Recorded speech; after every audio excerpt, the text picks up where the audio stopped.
Playoff 16 besar Liga Champions mempertemukan Real Madrid melawan Manchester City. Tak seperti tahun-tahun sebelumnya yang sering bertemu di semifinal atau babak gugur dengan skuad terbaik dan performa terbaiknya, musim ini mereka bertemu di playoff dengan kondisi yang kurang baik. Mereka tampil buruk dan inkonsistensi. Di pertandingan ini, supporter Manchester City ingin mempermalukan Vinicius Junior, namun Vinicius membungkam mereka dengan performanya yang sangat impresif. Dan Real Madrid bisa mengakhiri laga dengan meraih kemenangan secara dramatis. Bagaimana ceritanya? Bagi para penggemar sepak bola, jangan lupa like dan subscribe. Pertandingan antara Real Madrid melawan Manchester City berlangsung dengan penuh drama sejak sebelum pertandingan berlangsung. Ini merupakan pertemuan keempat mereka secara berturut-turut. Pertemuan Real Madrid melawan City selalu menghadirkan drama baik di luar lapangan maupun di dalam lapangan. Bahkan di 3 tahun sebelumnya, siapapun yang menjadi pemenang di pertandingan ini akan keluar sebagai juara di akhir musim nanti. Drama keduanya sudah ada sejak perhelatan Ballon d'Or, yang pada waktu itu Rodri menjadi pemenangnya. Di saat yang bersamaan, Vinicius sebagai pesaing Rodri tidak ikut hadir dalam acara Ballon d'Or. Di pertandingan ini juga, supporter Manchester City juga membentangkan banner yang sangat besar ditunjukkan untuk Vinicius. Namun Vinicius membalas dengan sangat elegan di atas lapangan. Manchester City menurunkan skuad yang cukup lengkap, sementara Real Madrid menurunkan skuad dengan banyak kekurangan di lini belakang. Pertandingan sejak awal laga berlangsung sangat menarik. Manchester City membuka keunggulan terlebih dahulu melalui Erling Haaland di menit ke-19 setelah memanfaatkan umpan dari Josko Gvardiol. Madrid terus menekan dengan beberapa peluang emas, namun hingga akhir babak pertama skor 1-0 bertahan untuk keunggulan Manchester City.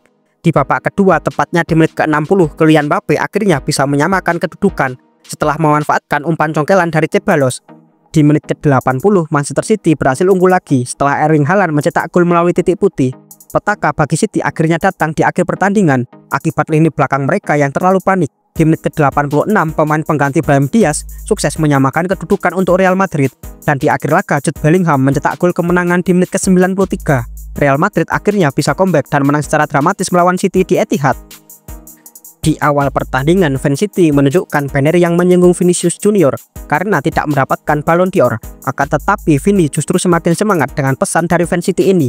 Vini tampil apik, terlebih soloran dia di akhir laga memastikan kemenangan dramatis bagi Real Madrid.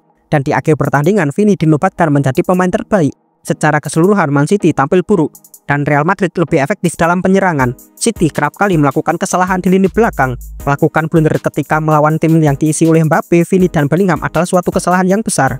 Real Madrid tampil sangat mendominasi ketika mereka berhasil mencatatkan 20 tembakan dan 8 diantaranya tepat sasaran. Ancelotti juga mengatakan jika Real Madrid memang layak untuk menang, dan ia juga mengatakan jika strateginya berjalan dengan baik. Kemenangan ini juga menjadi yang pertama bagi Madrid di kandang City. Ancelotti tidak mau terlalu berlarut-larut dalam euforia kemenangan. Pasalnya masih ada leg kedua di Madrid, dan ia juga berharap Real Madrid melanjutkan performa baiknya saat leg kedua. Mampukah Real Madrid mengalahkan Manchester City lagi? Pertandingan ini juga menghadirkan beberapa catatan yang cukup menarik. Di antaranya adalah City gagal menang dalam 4 pertandingan terakhirnya di Liga Champions setelah mereka mencetak gol terlebih dahulu. Musim ini juga City telah kalah 5 kali saat mereka unggul terlebih dahulu di semua kompetisi dan harus kena comeback sebanyak 6 kali. Ketika City sudah unggul hingga menit ke-60, mereka juga kalah untuk pertama kalinya setelah unggul di babak pertama sejak 2018 di Liga Champions.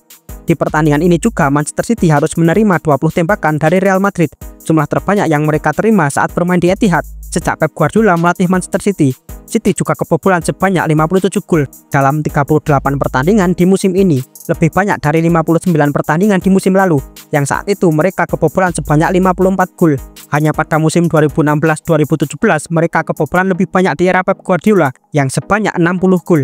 Jude Bellingham juga menjadi pemain pertama dari Inggris yang mencetak gol di Liga Champions melawan tim Inggris untuk 2 klub yang berbeda, yaitu saat berseragam Real Madrid dan Borussia Dortmund. Menurutmu, siapakah yang akan melaju ke babak selanjutnya, Real Madrid atau Manchester City?